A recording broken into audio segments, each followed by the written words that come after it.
Hi, my name is Ethan Wilson. I'm a medical student at the University of Glasgow, an occasional YouTuber and writer, and a transgender health educator. Oh, and I happen to be transgender myself too. My ambition once I obtain my medical degree is to build a portfolio career as an academic GP. In doing so, I hope to integrate transgender healthcare across both clinical practice, education, research, and teaching. In this video, you'll find me sharing some of my own personal story around coming out as transgender, finding out what my identity means to me, and navigating some of the many hurdles trans people face during social and medical transitioning.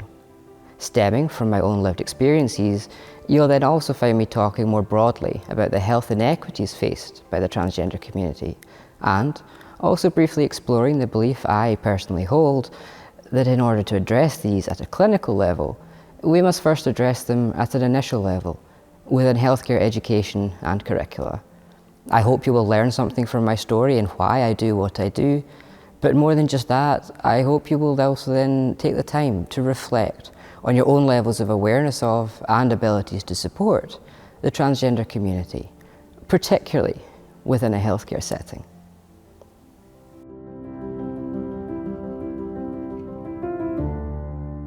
So I'm a second year medical student at the University of Glasgow, but it's actually also my second degree. I previously studied applied biomedical science and did my training portfolio in biochemistry. I feel like I've been at uni for a long time, but it's all good, it's worth it.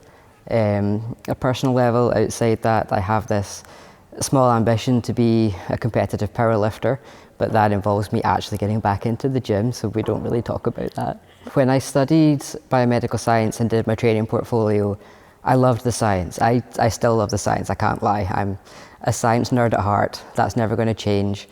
But I had the opportunity to shadow the consultant biochemists and actually seeing what they were able to do with the results generated from the analyzers to then take that and put it in a patient context, have conversations with patients and actually come up with a plan of what can we do to fix results that are maybe too high, for instance. And it just made me realize that I like the human element as well. I love the science, but I kind of want to do something with it. Deciding to go to medical school was a challenge. I would have been about 28 when I applied, so I was very conscious I was a proper mature student. One of the other medical schools that I interviewed at actually asked me how I felt about probably being the oldest in the cohort. I'm not convinced they should have asked me that, but it's fine. I was just, I guess, aware I wasn't where I wanted to be at that age of my life. I was about to graduate, I wanted to be building a career, progressing, thinking about buying a house, thinking about a family, thinking about all the proper grown-up things I wanted. But I wanted to go to medical school, and I figured if I wait many more years, I'm not going to have the time and the chance, so I may as well try it. Glasgow was always my first choice. I was desperate to study there, and Glasgow took me, so I saw that as a sign.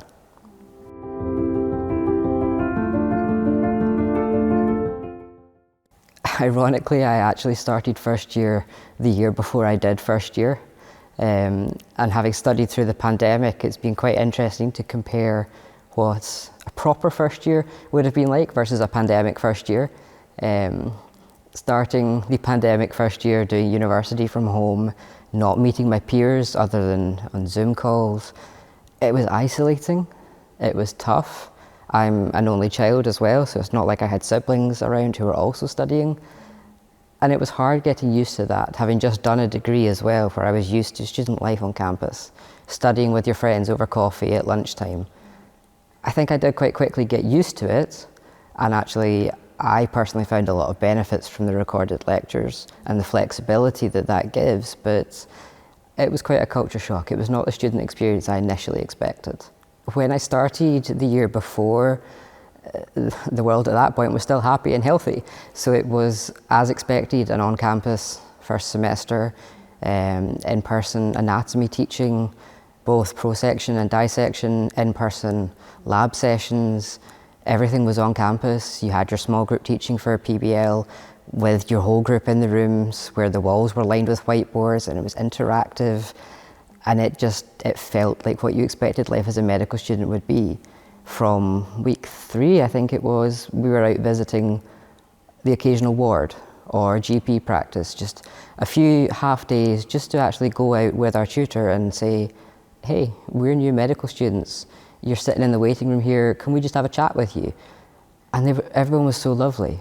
They were so willing to share their stories, and we'd only been medical students for, 20 days?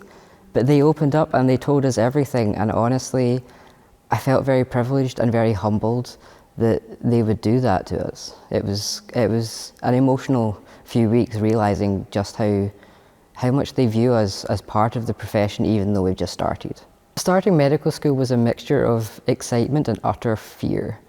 I think mainly because it's perpetuated with the sort of notion that medicine is very difficult, and if you do medicine and you're studying medicine, you don't have time to do anything else. You cannot have a social life. You cannot do extracurricular activities. You must spend all day, every day studying medicine. And I started thinking, that's okay. I've done a degree before. I know how to study at uni. Maybe I can have a little bit of time off in the evening and it'll be fine. And I started and I thought, I don't know where this notion came from. There's plenty of time to study and have a life, and actually that's quite healthy to do. So it meant I was able to get involved with extracurricular activities, sports clubs, student representation, still have the things that to me make student life. It's not just about the studying.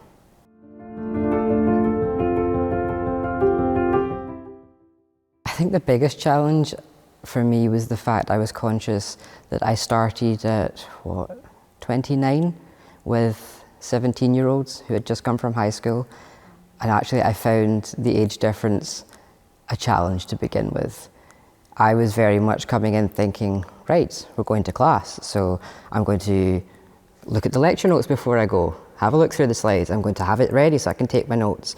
I'm going to kind of know what I'm going into, I'm going to be prepared and organised. And many of them were thinking, it's Freshers Week. I'm still hungover from a week of all the Freshers activities. And I remember that when I first went to uni at 18, of course. I have no judgment against that. But I think it was nice finding the other mature students who were there with the same mindset, and it just made me feel a bit less alone. It made me feel like there were people that related to what I was finding hard, thinking, actually, I live in the suburbs. I have an hour-and-a-half commute to get to uni.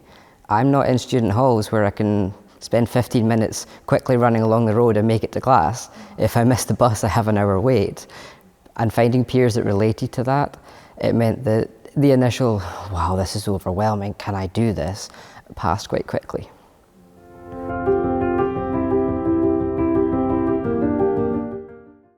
In my first undergraduate, I came out as transgender just before I started my second year.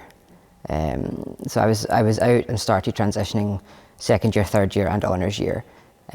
So obviously I kind of had to be coming out to peers and staff because I started hormones. Things were changing. I needed time off for appointments, and that was all fine. And I got quite involved with student trans representation, and I guess I built that up as quite a main thing that I did, and I enjoyed that. Then starting medical school, I thought, you know what, I'm going to just take the easy, quiet life and not tell anyone. I'm just going to go to medical school as another one of the guys at medicine, and that's fine. And I think I lasted 4 weeks before I started coming out to people. I'm not saying I went around just stopping people randomly in the medical school saying, hey, by the way, I'm transgender. I think I first started coming out because I found the medical students LGBT plus society, and they were doing education events and awareness raising, and I was kind of looking at what they were doing and I was thinking, that's what I want half of my future career to be doing. I don't see other trans medics. At that point I didn't know of any trans doctors, and I just thought, I don't know that I actually see myself represented in the profession. So I did start coming out to people, and actually within a few days of that, on my previous personal social media, it was kind of all around my personal transition. I think 3 different people had messaged me in the space of a week saying, I was thinking about applying to medicine, but I was really worried being trans would make it awkward and difficult. Have you any advice? And it was literally that made me realise if we don't see ourselves represented, that's a huge barrier. And just by me being open, that's 3 more people that have considered, I could openly do this. And I think that was what made me think, yeah, do you know what? I can do this. I can be open about it. Deciding to come out to new people that I don't know is always quite scary. I seem to be quite fortunate that the friends I gravitate towards are typically very welcoming and supportive of the LGBTQ community. Most of them themselves of some capacity identify within the community. I think it's whatever it is about, you find your tribe and if you gravitate towards your people. I think that is quite true. So for the most part it had been fine, but there's still always that question when you come out to someone you don't know. You don't know what their views are. You don't know what their opinions are. I think there's always that self-preservation worry of what if they are transphobic? What if they're going to have an issue with what I'm about to tell them? How are they going to react? If they're going to react negatively, that could potentially be dangerous. It could be harmful. And that can be quite scary, particularly because I'm not very tall and I'm not very strong and I despise cardio, so I'm not very fast. So I'm very limited in my options of self-preservation in those moments. Dealing with those fears is definitely a challenge. I think I've now got to the stage because I have been out for quite a while. This is going to be mental arithmetic. It was 2016 when I came out, so that'd be 6 years that I have now been out and open about myself being a transgender person. I feel a lot more confident in embracing that. I see no reason why I should shy away from it. It's no different than the fact I'm Scottish. It's no different than the fact I'm Glaswegian. It's just a part of who I am, and that's really not a big deal. So whilst it's not something that I go around initially introducing myself, it's like, hey, I'm Ethan, by the way, I'm transgender, it's a part of who I am, and that's okay. That is really not a big deal. It's taken a while, I think, to get to feeling comfortable with that. There's definitely days where I feel very insecure in myself, and I'm not as comfortable with the idea of having conversations about it. There's definitely days where I'm so uncomfortable I would quite like to just stay in my duvet all day. Sadly, life doesn't let you do that.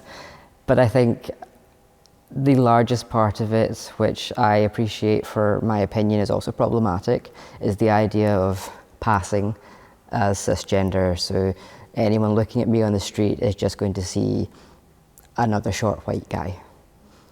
And that does come with safety privileges because they're not immediately going to look at me and say, oh, well, you are definitely transgender.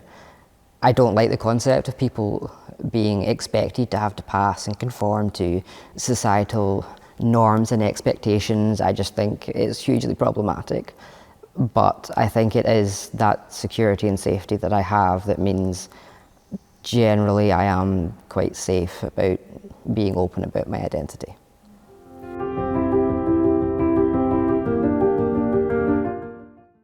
Trying to decide when the questions around my gender identity first came up is actually quite a hard one to pin down.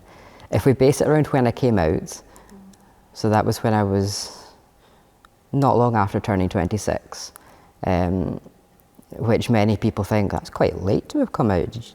How did you get to 26? But hindsight being a wonderful thing, and society having slightly progressed to be more inclusive and aware and understanding. If I look back to when I was at high school, say 12, 14, 16 years old, all the feelings that I felt at 26 when I came out completely mirrored feelings that I felt at that age, which probably started kicking in around the time of puberty.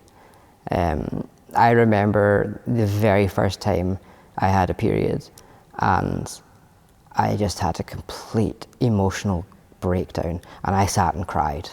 When I was, 11-ish? I can't remember what age I was, but let's go with around about that. And I vividly remember it was a day we had had a home economics cooking class and we had made meatballs.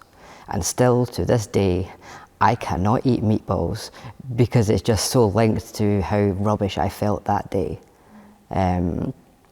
But at that time, in 2000, 2001, the awareness and openness in general society wasn't the same as it is today. The language wasn't there. I didn't have the language to know what these feelings are. I kind of chalked it up to just being the socially awkward, shy, quiet kid in class that doesn't really fit in. I don't fit in with the cool kids. I don't fit in with the really smart kids. I don't fit in with the sporty kids. I fit in with all the other ones that are the misfits that don't fit in with anything. And actually, we're quite a nice little bunch and we have fun and it's great. But I just chalked it up to that. Started university at that point in time, found people that I did connect with, and I thought, yeah, okay, I was just having a really rubbish time at high school. But fast forward to when I came out, the feelings mirror it. Coming out was terrifying. I came out to a few friends first because as an only child, I had a close relationship with my parents, but I was really worried about the fact I had no idea how they would react.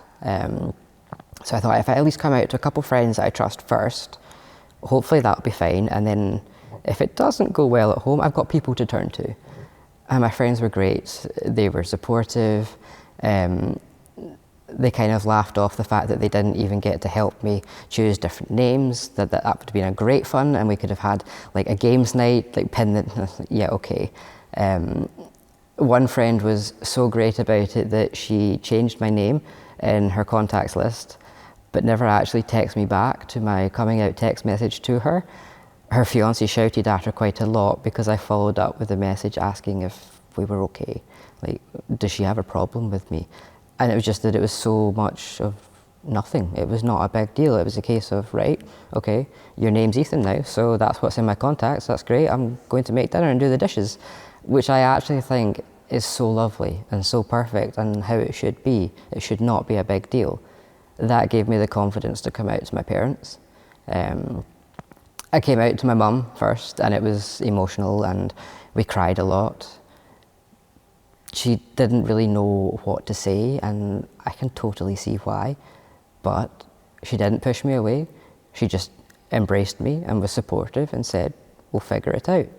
I was very much emotionally wiped out and asked her to go and have a conversation with my dad because I didn't have the stamina to have the conversation again. And she did, and he came pottling along the house and he stuck his head and he said, I still love you. And I thought, right, okay, this is fine. It took them quite a while to get pronouns right, get my name right. But now they are probably my strongest advocates and biggest allies in life.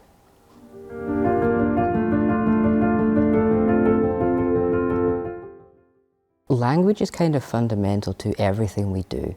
It's how we communicate, whether it's in conversation, whether it's written down, whether it's on a poster or on a wall. Language says a lot.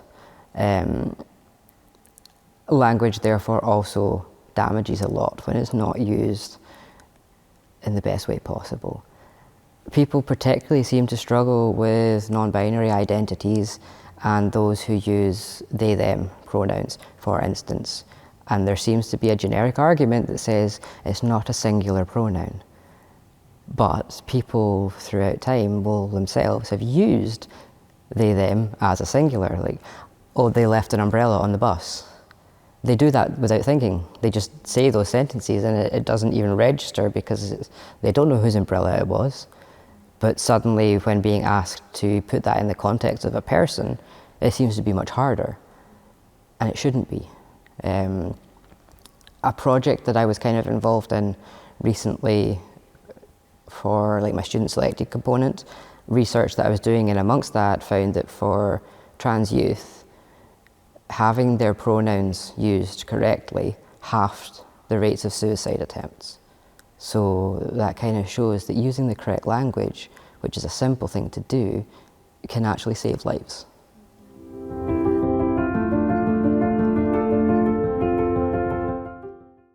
I think if you've never experienced a part of transitioning, it is very hard to kind of understand. it often has a first question of, but how do you know you're a guy? And I don't know how to explain how I know, I just do. I tend to liken it to, how do you know what chicken tastes like? If you're going to tell me something tastes like chicken, I know what chicken tastes like, but you can't explain that as a flavour. That there aren't words to explain that. It's a feeling. It's internal, it's personal. What it means to me is completely different to what it will mean to someone else. The actual social side of transitioning is exhausting.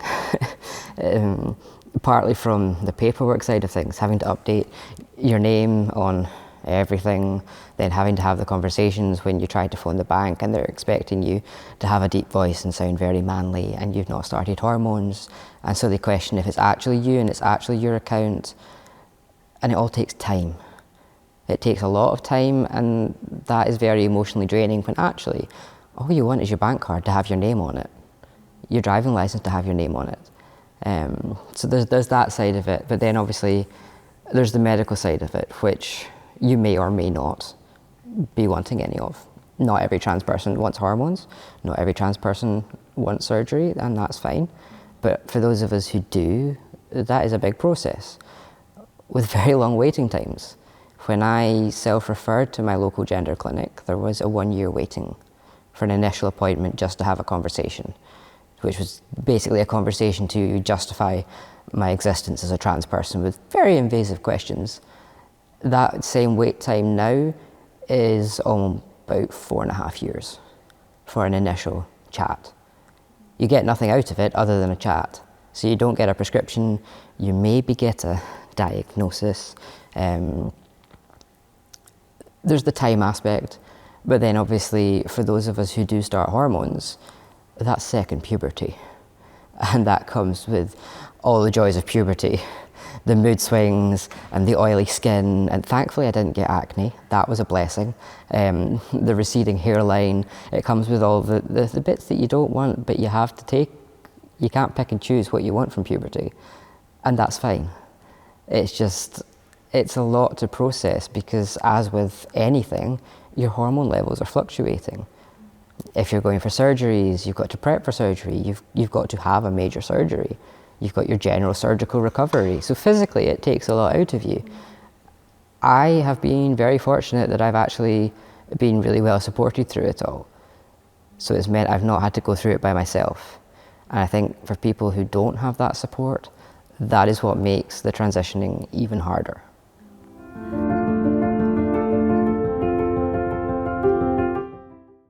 For me, support within the LGBT community has been divisive.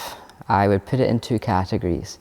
I have found wonderful support within the trans community, particularly a couple of local to me trans masculine groups, where we've had very similar experiences. Not the exact same journey, because everyone's unique, but say you're on testosterone and you're doing your injections yourself. And I'm aware this is going to sound ridiculous as a medical student. I'm hugely needle phobic when it comes to myself. When the needle is being stuck in me, I don't like that. And I struggled with doing the injections myself. Thankfully, one of my best friends is a nurse, so she was very helpful. But it's just having those peers to reach out to that say, yeah, do you know what, I've struggled with that as well. And finding best ways of how to overcome the anxiety about doing that. In the wider LGBT community though, it's not always as great as you would think it ought to be. It very much feels like there's the LGB part and there's the T part. It doesn't necessarily always feel like it's very cohesive. I have known friends who have gone to nightclubs in Glasgow, which are LGBT nightclubs, a couple of trans feminine friends, and I think it was their driving license or their passport, their ID to be, oh, have you got ID, pal? Still had their birth name on it, and still had a more masculine presenting photo, and they present feminine and were denied entry, despite the fact it's an LGBT nightclub. They, of all nightclubs, should be supportive and inclusive. And I think for me, particularly as a straight trans man, I find I'm a little bit uncomfortable sometimes in those spaces because it feels like it's very much a case of, oh, you're a guy and you're here, so you must be gay.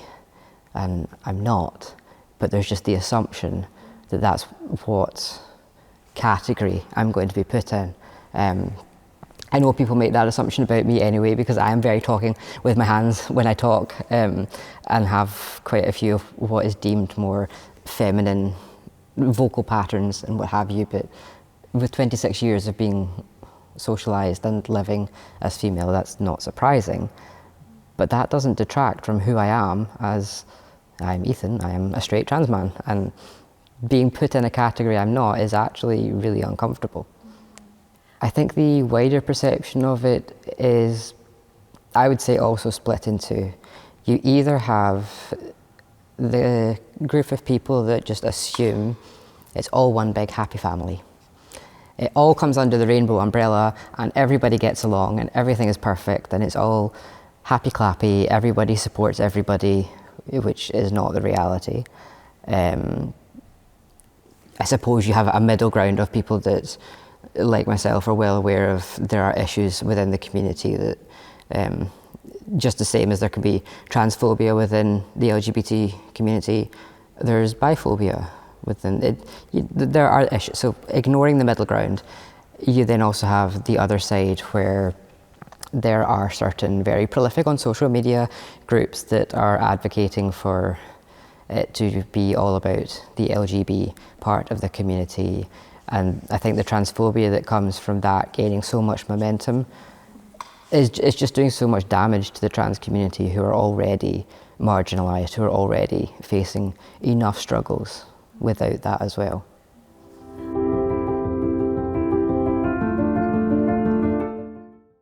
Honestly, learning medicine, being at medical school as a trans person, has been really hard.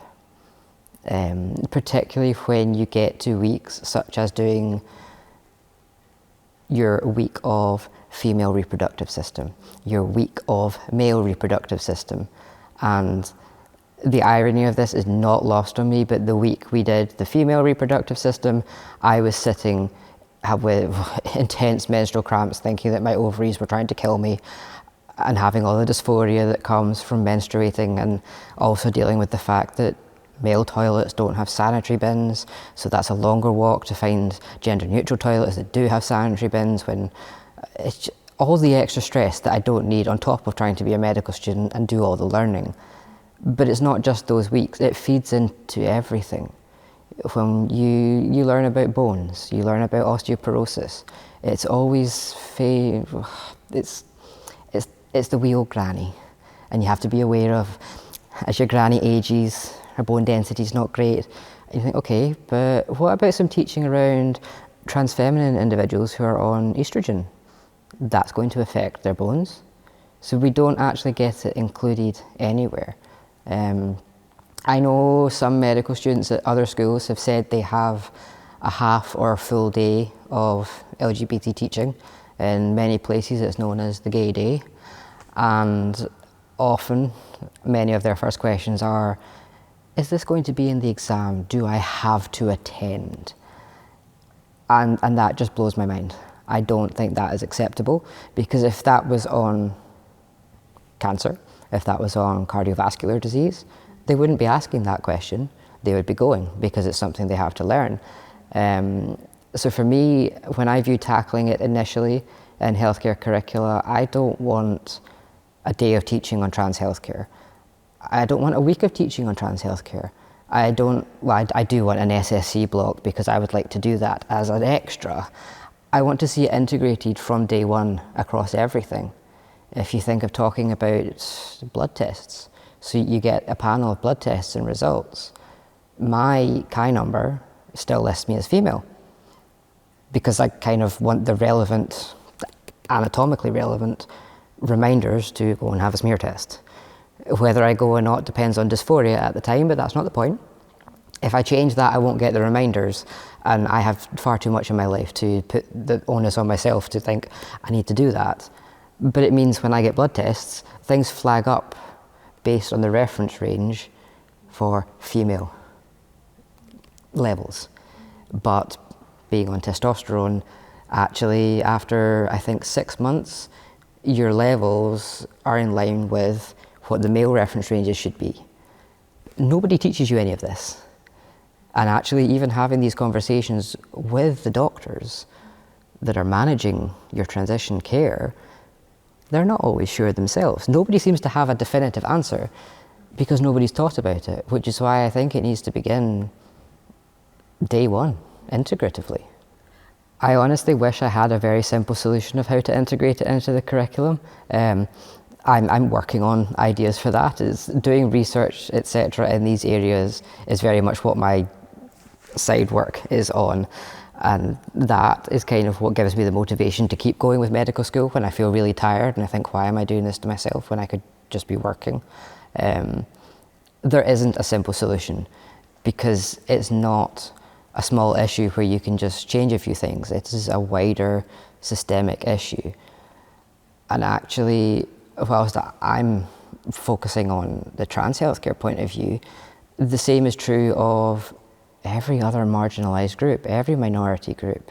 When we do things and it talks about a rash on the skin, the examples are always white skin, which is great, but if you are presented with a patient who is not white and you don't know what it's going to look like on their skin, you'll miss it. And I think the flip side is when you get scenarios, it's always the easy stereotypical option. So, we have a scenario with 2 gay men and they're married, HIV, the answer is going to be HIV. I'm not even going to read the question, the answer is HIV. And so many times that is the case. I'm really appreciative of some of the staff that have actually reached out to our student society and said, okay, we want to do better. How do we do better? And they have started changing some scenarios. They have in history taking kind of, not instructions, but teaching us to take histories, they've added a section about this is why talking about pronouns matters. I don't know if any tutors have actually gone through that section with their groups, but it's a start. And I think those little starts, if you extrapolate that across all the medical schools and if everyone makes little changes, that can help.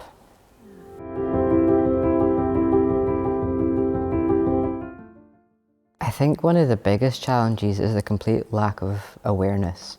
That doesn't necessarily come from a place of malice and a place of meaning to do harm and say the wrong thing. It genuinely comes from a complete lack of understanding and not having the knowledge. And that's okay, provided the follow-up to that is putting the effort in to learn, putting the effort in to think, okay, I have no idea what the right thing to say is, how best to support someone. I'm going to find out. I'm going to go away and I'm going to try and find out myself. I think this might be it. I'm going to ask them if they'd be okay if I could ask them a couple questions because I want to do better. And I think it's really important that you actually check that someone is okay to have those conversations and not just put the onus on said person from any marginalised minority group to have to be the one to make all the change, because you find there's enough for them to deal with by being marginalised and having barriers to overcome without that extra pressure. So I'm well aware I do quite a lot around advocating for better trans healthcare, and I want to do trans healthcare education, and I'm happy to do that. That doesn't mean that I don't also have days where I think I just want to put my sweatpants on, put my hoodie on, sit in a corner quietly, do whatever I need to do. Please don't anybody look at me unless you're going to give me caffeine. I don't necessarily want to be bombarded with, hey Ethan, teach me everything about being trans and trans healthcare. Sometimes it's just too much, when there is a whole wonderful world on the internet that you can do basic learning yourself. And I think that is important. I think as well, being able to call out your peers when you notice they are slipping up.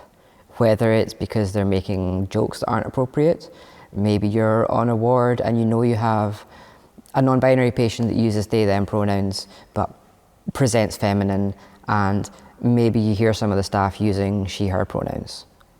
Correct them. The patient doesn't need to know any of that happened, but actually just by advocating for your patient by saying no, they use they, them pronouns, that is the right thing to do. That is how you start making it a safer environment. I think for everywhere in healthcare, not just thinking of myself as a medical student becoming a doctor, but actually nursing, healthcare assistants, physio, occupational therapy, in the labs, everywhere in healthcare needs to be able to advocate for trans patients and the trans community. And I think the difference that it would make if people can do that and do that is that trans people are going to feel safer going to these healthcare environments. I had mentioned the SSC that I did, and I looked at trans healthcare in Scotland, and I can't remember the specific statistics, so I'm going to average out the figures, but I think around 1 in 10 of the trans people in a survey said that they have gone abroad for their healthcare, whether that's been hormones, whether that's been surgery. Biggest reason they have cited is the fact that they don't feel they have access to it here in the UK. I think almost half of the trans people in the survey said they don't feel their GPs and or other clinicians are adequately aware and understand how to support their needs as a trans patient. So I think it's quite clear to see the trans community are saying our healthcare people don't know how to advocate for us and support us in the way that we need. And I think what should therefore be happening is the healthcare people are saying, okay, we hear what you're saying, how can we do better? How can we do that? Being an ally is something I feel very strongly people should be doing and should be being, but I also think that being able to call oneself an ally, it's something you have to earn. You don't just get to say, I have a trans friend, so I'm a trans ally. If you're not actually calling out people using wrong pronouns, if you're not challenging people making transphobic jokes and comments, if you're not actually putting in the effort to act as an ally and do something to support the trans community, then it's just a label that you get to wear and say, I'm a trans ally, but you're not. And I think it's the actually doing part that is more important than the word. That's the bit that matters. That's what makes a good ally.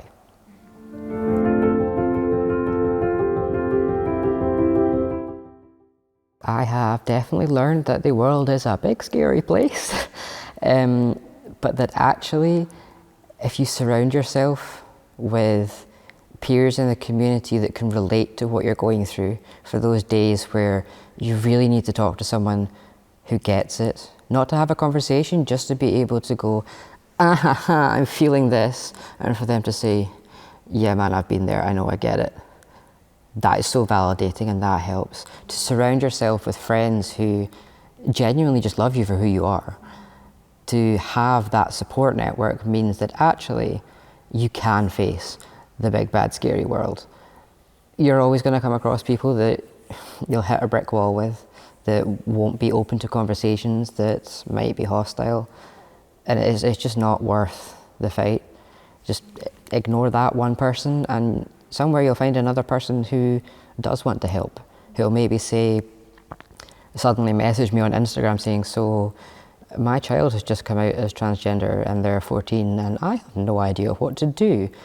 And you can have some really wholesome conversations that say, okay, let me recommend some places that you can get support, that you can reach out to, some tips, some things that I wish I had known. And I think the fact that the further I get through my transition and the things I think, oh, if only I had realised that, or if only I had done this, done that, what have you, passing that down to, if you like, the next generation of trans people, I think it just makes everything more wholesome. I think my biggest, if I had to pick one piece of advice, it would be my biggest piece of advice. It would definitely be to find at least one person that you completely trust, that you know will support you, and have them by your side before you take on anything. Because going through any of this alone, I know I'm fortunate I haven't had to go through any of it alone, but if I sit and imagine what it would have felt like, it just feels it feels impossible to even quantify how difficult that would be. Whether it's as simple as just having the emotional support, whether it's practical, like when I went for chest surgery, it meant I couldn't lift my arms up. So you need someone to help you. But I think just having at least one person so that you're not facing it alone when you do have rough days, when you do have a stumbling block, when you do find actually there's a delay to get paperwork sorted or there's a lengthy referral time, you've got someone there so that you're not on your own. And if you haven't got someone like that in your life, that's okay, because you'll find that there is a community of people who will rally behind you. The Facebook groups that I'm in are private Facebook groups, so it's not like random people are just going to be scrolling through the conversations, but there's hundreds, if not thousands, of transmasculine people in some of them spread around the world, and the support that they pile on when people have a rough day is just, I can't even describe how uplifting it is. Even when it's not me posting saying, wow, this has been rubbish, just reading it, you think, yeah, this is a community of people that have my back. So whatever kind of community you need, they will be there somewhere and they will have your back. I really hope that you've learned something and you take something away from what we've chatted about in this video. But I would like to leave you with 3 questions to reflect on. What does being an ally mean to you? What are some of the simple changes that you could make to support the transgender community? And how can the medical curriculum better reflect the diversity of the population? Thank you for watching this Meaningful Conversations episode. We hope you enjoyed it. If you would like to see more videos in this series, then please like and subscribe to this channel and hit the bell so you can get notified of new videos as they're posted. We look forward to seeing you in the next one.